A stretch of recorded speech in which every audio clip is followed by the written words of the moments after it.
श्रीमती ज्योती गायकवाड।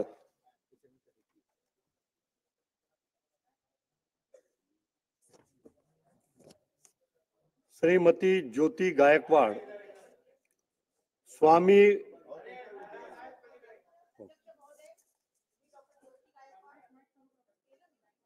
आपलं नाव सुरुवातीला आपण सांगितलं। माननीय अध्यक्ष महोदय, मी डॉक्टर ज्योती गायकवाड महामहिम राज्यपालांच्या अभिभाषणावरील चर्चेत सहभागी होऊन माझे मत मांडण्याची संधी दिल्याबद्दल सर्वप्रथम आपले आणि या सभागृहाचे मनपूर्वक आभार मानते। या सभागृहाची प्रथमतः निवडून आलेली सदस्य म्हणून कोणत्याही व्यत्ययाशिवाय मला माझे विचार मांडण्याची पुरेपूर संधी मिळेल अशी अपेक्षा ठेवून भाषणाची सुरुवात करते। इथे जर बघितलं तर सत्ताधारी पक्षामध्ये 20 बहिणी आहेत आणि विरोधी पक्षामध्ये मी फक्त एकच बहीण आहे आणि त्यामुळे लाडकी बहीण मला समजावी आणि माझ्यावर प्रेम करावं आणि सन्मान मिळावा आणि माझे काही शब्द आहेत ते ऐकून घ्यावे ही विनंती करते। आणि ती पण निवडणुकीच्या आधीची लाडकी बहीण, निवडणुकीच्या नंतरची नाही, कारण त्यानंतर अटी आणि शर्ती लागू गेलेल्या आहेत, तशी नकोय। मला इथे खेदाने सांगावे लागत आहे की महामहिम राज्यपालांच्या अभिभाषणाकडे सत्ताधाऱ्यांनी केवळ स्वतःची पाठ थोपटून घेण्याची एक संधी म्हणून पाहिले। अध्यक्ष महोदय, आपल्या भाषणाच्या सुरुवातीला महामहिम राज्यपालांनी म्हटलं की या राज्यातील जनतेची सेवा करताना अनेक महान नेते व समाजसुधारक यांच्या आदर्शाचे सदैव पालन करून सरकार शासन करेल, पण हे 100% खोटे आहे। महाराष्ट्रातील जनतेची आणि महामहिम राज्यपालांची साफ दिशाभूल झाली आहे। हे सरकार जनतेचे नाही तर फक्त एका व्यक्तीचे म्हणजे अदानीचे काम करत आहे, हे मी पुराव्यासकट मांडणार आहे आणि हे करताना मला तुमचे संरक्षण मिळेल अशी आशा आहे।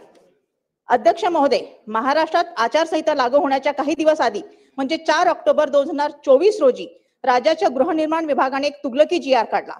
त्याची एक प्रत मी आपल्यालाही पाठवत आहे। त्यावेळी हा विभाग भाजपाकडे होता आणि अतुल सावे साहेब या विभागाचे मंत्री होते। अध्यक्ष महोदय, हा GR वाचा। या GR मधून अदानी विरुद्ध एकजुटीने लढणाऱ्या म्हणजे धारावीकरांना अक्षरशः धमकावण्याचा प्रयत्न झाला, असं म्हणणं अजिबात चुकीचं ठरणार नाही। एखाद्या बिल्डरची जेव्हा नजर लोकवस्तीवर पडते आणि तिथल्या विविध यंत्रणा हाताशी धरून कसं दहशतीचं वातावरण तयार होतं हे अनेकदा आपण चित्रपटात पाहिलंय, पण ही अशी परिस्थिती माझ्या धारावीच्या लोकांनी अनुभवली आहे, धारावीच्या परिवाराने अनुभवलेली आहे।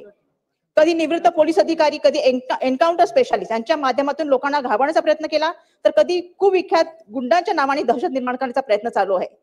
परंतु आता हद्दच झाली आहे। खुद्द शासनाने संविधानाने नागरिकांना दिलेल्या अधिकारची पायमल्ली करत लोकांना धमकावण्याचं फरमान काढलं आहे, ते येथे मी नमूद करू इच्छिते। आपल्या एका मित्रा व्यावसायिकाच्या स्वार्थासाठी हे सरकार लोकांचे संविधानिक हक्क मारून घेत आहे, यापेक्षा मोठं दुर्दैव ते काय।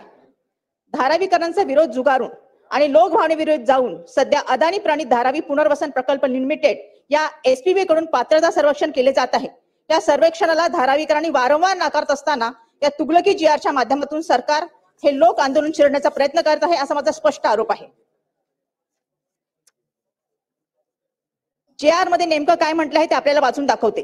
यात अशी तरतूद आहे की धारावी पुनर्वसन प्रकल्पाचे धारावी अधिसूचित क्षेत्राच्या सर्वेक्षणाचे सर्व निष्कर्ष अंतिम असतील व सर्वांना बंधनकारक असतील आणि त्यात पुढे असंही नमूद केले आहे की सर्वेक्षणाला विरोध करणाऱ्या किंवा विरोधात आवाज उठवणाऱ्या धारावीकरांना कुठल्याही सुनवाईशिवाय कुठलेही कारण न देता प्रकल्पातून जबरदस्तीने बेदखल केले जाईल आणि त्यांची झोपडी कधीही निष्कासित करता येईल।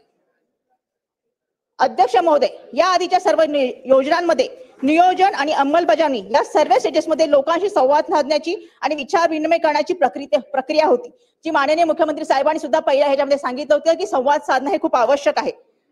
आणि स्लम आणि क्लस्टर डेव्हलपमेंटच्या इतर सर्व योजनांमध्येही आज ही प्रक्रिया राबवली जाते। या सर्वांमध्ये तक्रार निवारणची स्वतंत्र यंत्रणा आहे, परंतु या प्रकल्पात अदानीच्या SPVच्या निर्मितीनंतर ही लोकसहभागाची प्रक्रिया एका झटक्यात मिटवली गेली। SPV आणि DRPच्या CEOला अमर्याद अधिकार दिले आहेत, असं का?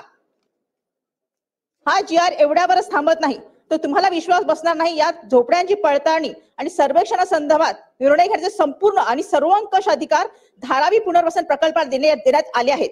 यात असे नमूद केले आहे की त्यांनी घेतलेले निर्णय अंतिम पण बंधनकारक राहतील, त्याला चॅलेंज करता येणार नाही। म्हणजे अदानीच्या SPV आणि DRPच्या CEOने घेतलेले निर्णय सर्वांना बंधनकारक राहतील। याचाच अर्थ असा की गृहनिर्माण विभागाचे मंत्री, माननीय मुख्यमंत्री किंवा आपण सुद्धा त्याला चॅलेंज करू शकत नाही। एवढेच नाही तर या योजनेअंतर्गत केलेल्या गोष्टी विरुद्ध खटलाही चालवता येणार नाही। कुठलीही कायदेशीर कारवाई करता येणार नाही. म्हणजे जज, ज्युरी, एक्झिक्युशनर या सगळ्या भूमिकेत अदानीची माणसं आणि डीआरपीची सीओ आहेत. हे किती भयानक आहे. आता मी हे प्रश्न एक धारावीकर म्हणून, धारावीचे आमदार म्हणून आपल्याला मार्फत मुख्यमंत्री महोदय व सरकारला विचारू इच्छिते. कोणतीही सुनावणी किंवा पब्लिक स्वामी हिअरिंग न देता प्रवीण. जीआर मार्फत सरकार कोणाला भाड्याची घर देणार, कोणाला नाही, कोण अपात्र होणार, काय नियम असणार एक हाती ठरवत आहे. या जीआर ची भाषा जरी पाहिली तर श्री सरकार बापू पठारे